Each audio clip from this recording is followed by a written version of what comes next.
Hello students, welcome to the 7th online lecture for the subject of sociology.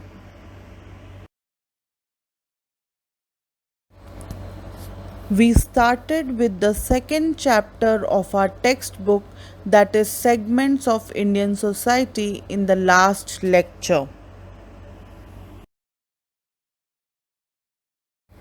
In the previous lecture, we studied about the tribal community, its definition, characteristic, and reasons for exploitation.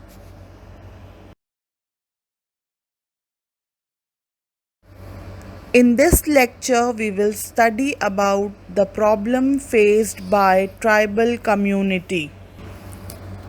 They are: number 1, alienation from forest land; number 2, poverty and indebtedness; number 3, health and nutrition; number 4, illiteracy; number 5, bonded labor; number 6, shifting cultivation. We will study each of these problems one by one in detail.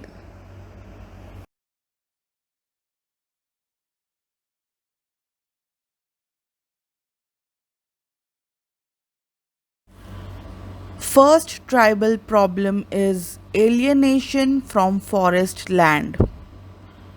Forest land and its resources provide the best means of livelihood for tribal people. Tribal people engage in primary agriculture, food gathering, and hunting. They are heavily dependent on forest produce. Therefore, when outsiders exploit the tribal land and its resources, the natural ecocycle and the tribal life is disturbed, which is dependent on it.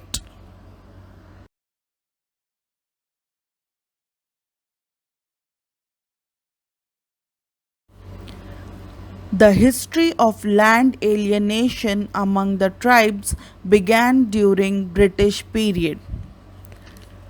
Tribal lands were also occupied by moneylenders, zamindars, and traders. Industrialization and construction of water reservoirs resulted in acquisition of land by the state. Various state governments have passed several acts to abolish transfer of sale of tribal land to non-tribals, but the issue of tribal alienation has not declined till date.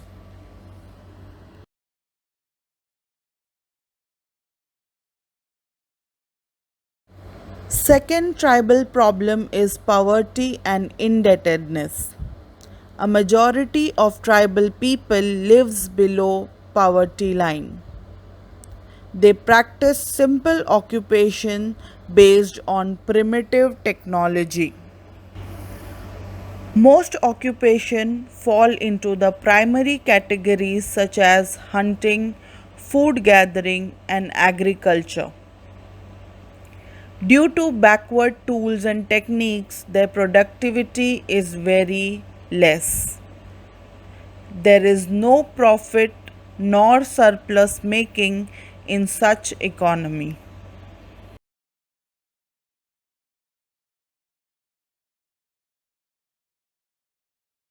Their per capita income is very low, far less as compared to national average. Most of the tribal people live in miserable poverty and are soaked up in debt. Due to poverty, tribal people are compelled to borrow from private money lenders and zamindars at high rate of interest for the fulfillment of their basic needs. These local money lenders and zamindars take advantage of this situation and exploit the tribals. In order to repay their debts, They often have to mortgage or sell their land.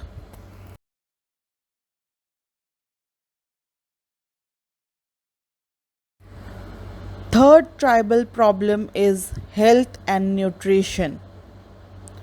In many parts of India, the tribal population suffers from chronic waterborne infections and diseases which often prove to be life threatening. They also suffer from malnutrition since childhood and various deficiencies caused by it. Infant mortality rate is quite high among the tribals. Lack of proper medical and sanitary facilities and poverty among the tribals also lead to various difficulties in maintaining proper health and nutrition. Tribal malnutrition is a serious problem today.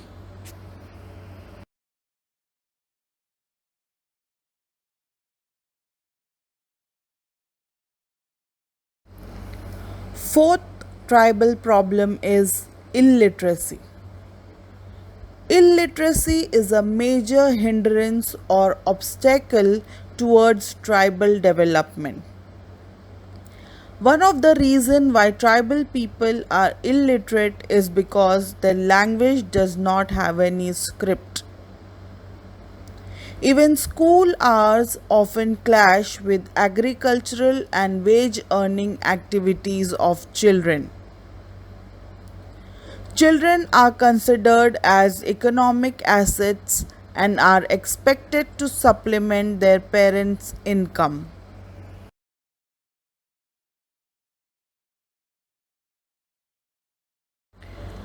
Many parents are not willing to send their children to school, or they come and call their children from school to help them in the fields. Schools are often not located around the tribal areas or in the vicinity of tribal settlement. The formal courses in school are not taught in tribal languages, so children loses interest in learning, which ultimately leads to a high dropout rate. However, even today in tribal community, illiteracy rate is very high.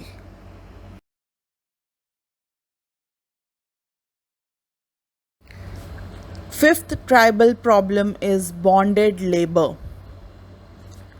Bonded labor is banned by Indian law. However, it prevails in some tribal areas. Bonded labor is considered to be a serious problem which started due to poverty and lack of stable income among the tribal. Land alienation, indebtedness, bonded labor, and poverty are problems which exist hand in hand.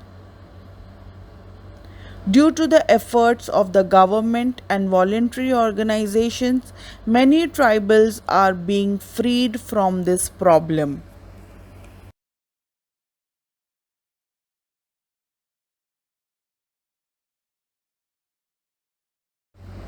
Sixth tribal problem is shifting cultivation.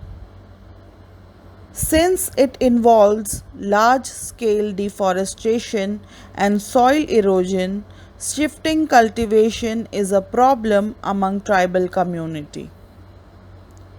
Shifting cultivation is known by various names such as Jhum among the northeastern tribes, Khallu among Malair of Bihar, Podu among Khonds of central Indian region.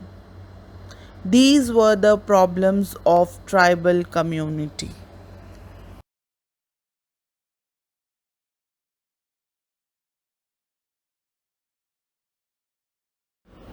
Now let's see the Panchsheel philosophy of Pandit Jawaharlal Nehru.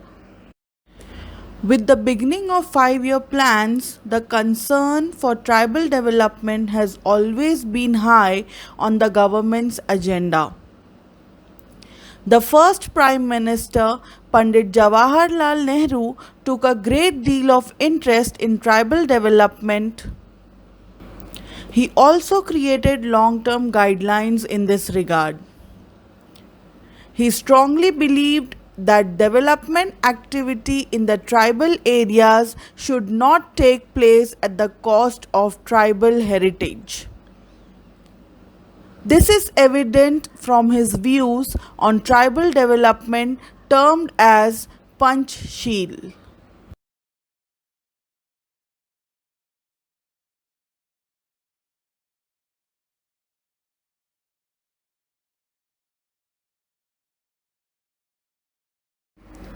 Summary of Panchsheel. Number 1. People should develop on their own talent and we should avoid imposing anything on them. Number 2. Tribal rights to land and forest should be protected. Number 3. We should try to train and build up a team of their own people to do the work of administration and development. Number 4. We should not over-administer these areas or overpower them with a multiplicity of schemes.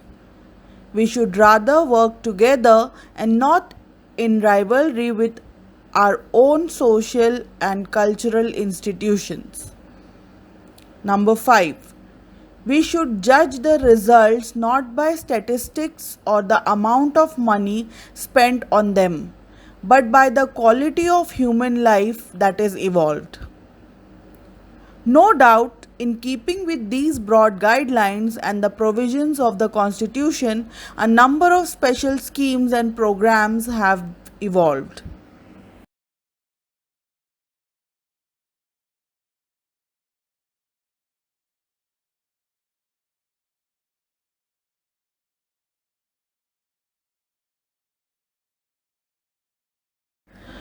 Tribal development efforts after independence. After independence, the Government of India has taken various efforts for tribal development.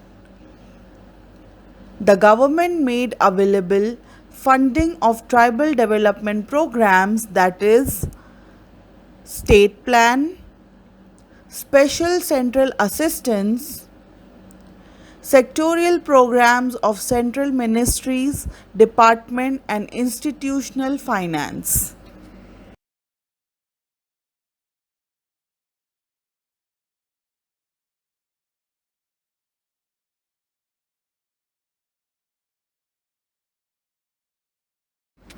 Programs for tribal development by government.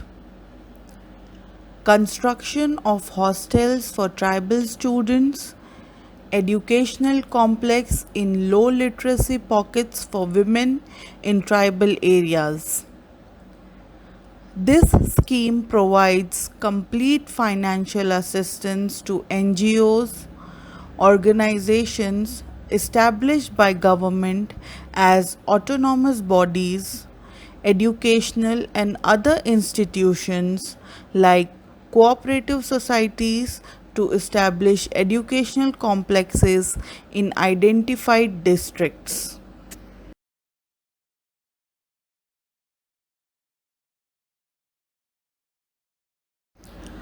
Grants in aid to state tribal development cooperative corporation and others, village grain banks, grants in aid to voluntary organizations, research and training to tribal development, post-matric scholarship, overseas scholarship and book banks, upgradation of merit and coaching, Tribal Advisory Council, Point 11B of 20-point program, etc. By these different programs, the government aims at overall development of tribal people. However, not all programs were successful. So, at present, we continue to see tribal problems and their backwardness.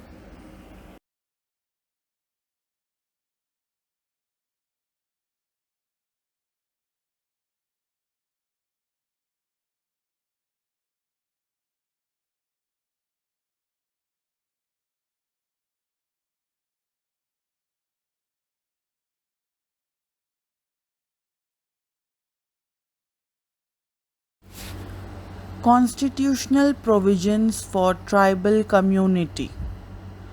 The Constitution has given more than 20 articles for the redressal and upliftment of the underprivileged, with policies on positive discrimination and affirmative action with reference to scheduled tribes.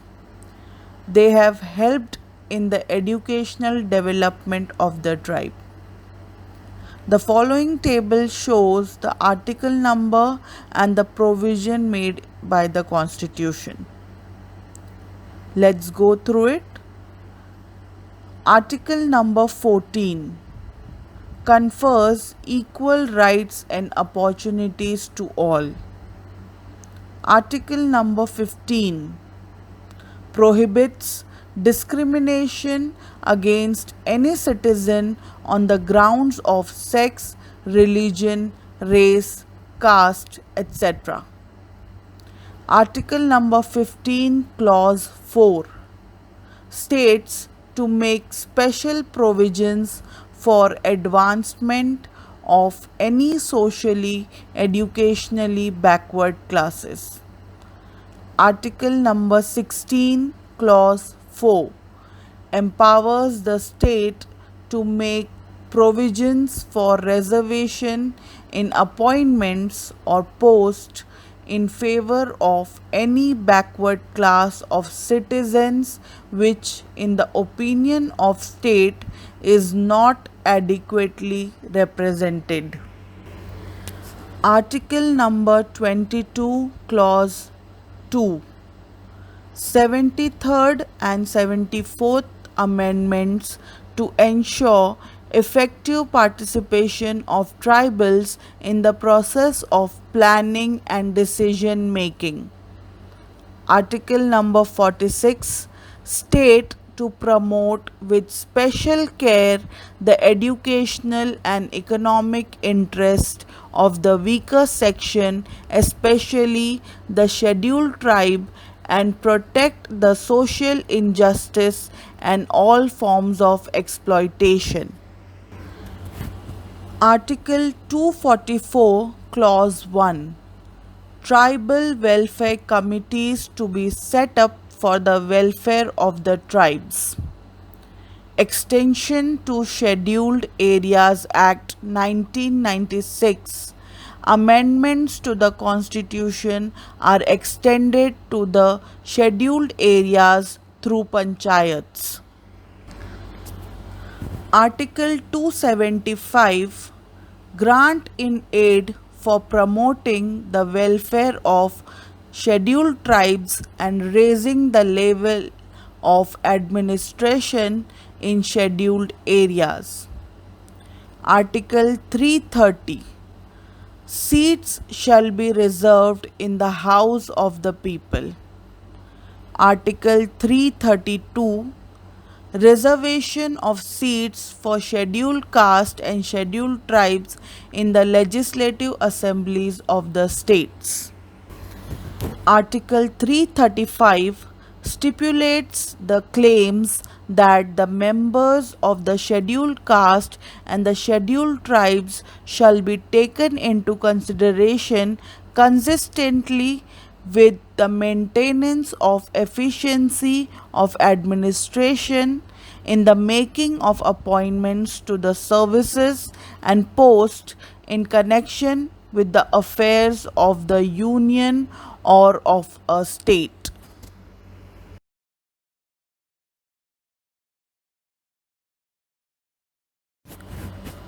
With this, we complete studying the first segment of Indian society, that is tribal community.